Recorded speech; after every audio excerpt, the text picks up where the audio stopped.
The type of research that I do is primarily quantitative in nature, and it focuses on developing evidence for the generation of policy and programs, primarily in the areas of physician performance and maintenance of competence. And what I'm particularly interested in is how healthcare providers interact with their environments, particularly in rural and northern settings, and how they deal with the challenges of varying resource availabilities and isolation.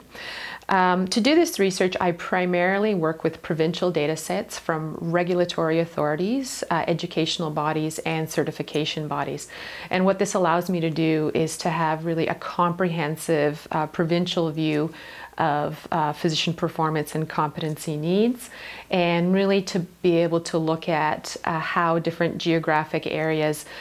compare to one another, and how each individual area may have unique needs for the physicians who are practicing there. In trying to set up a North American-wide research project, I'm currently the research team lead with the University of California at San Diego in their physician assessment and competency education program. And this program actually looks specifically at physicians who are having issues in their practice and have been referred for assessment either by their employer or by the medical board. And what we're doing in this particular project is trying to evaluate the different things that may be predictive of good performance or poor performance on evaluation. And the evaluations are quite comprehensive, looking at everything from standardized patients, from chart evaluation, direct observations of physicians with patients, as well as multiple choice testing type examinations. And hopefully, as we learn more and more about the different things that are predictive of performance, again, we'll be able to address these things in educational programming as well as policies to support physicians in practice. Another project that I'm working on with colleagues is the Northern Ontario School of Medicine tracking study.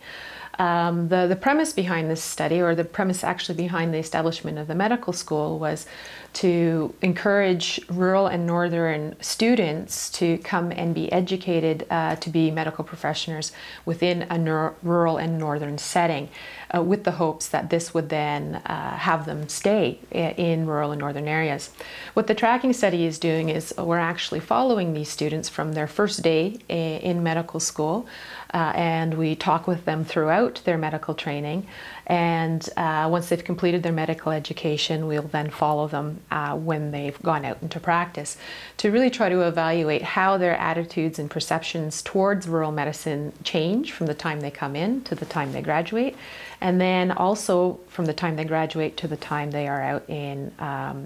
practice in the community. And hopefully what we'll be able to see are, again, some of the factors that help to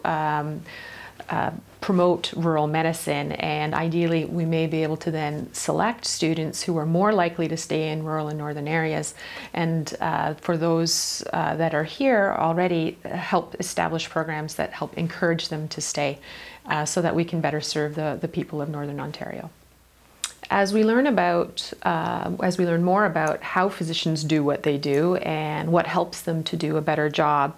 I think that we can use this information to build a healthcare system that actually helps support them in their work.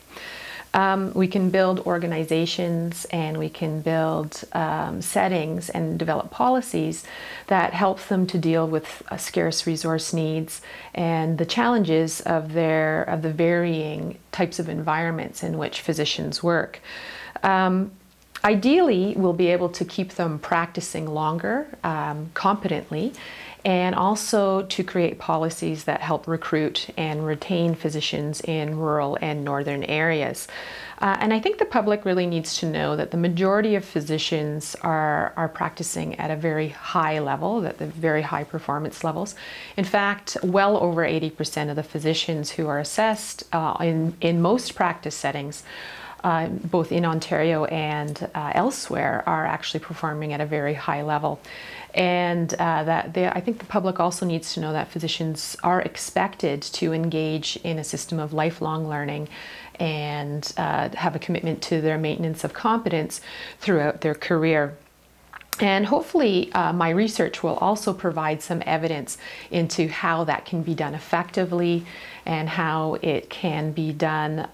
so that it has a maximal impact on the care that patients are receiving. So really that physicians can provide the best care possible throughout their careers to all of their patients. In addition to my personal research activities, I also am part of the Interdisciplinary PhD in Rural and Northern Health. Now this PhD program is the only PhD in Canada that is dedicated to have its focus on issues associated with rural and northern health. And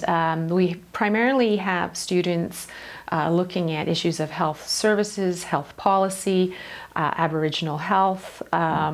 occupational and environmental health. So there's a broad range of research activities that students can engage in. And I personally teach in the area of health policy, and I also take students who are interested, I take students and supervise students who are interested in the areas of health human resources and obviously anything that's associated with physician performance, but also more broadly so with the ongoing education and maintenance of competence in all healthcare providers.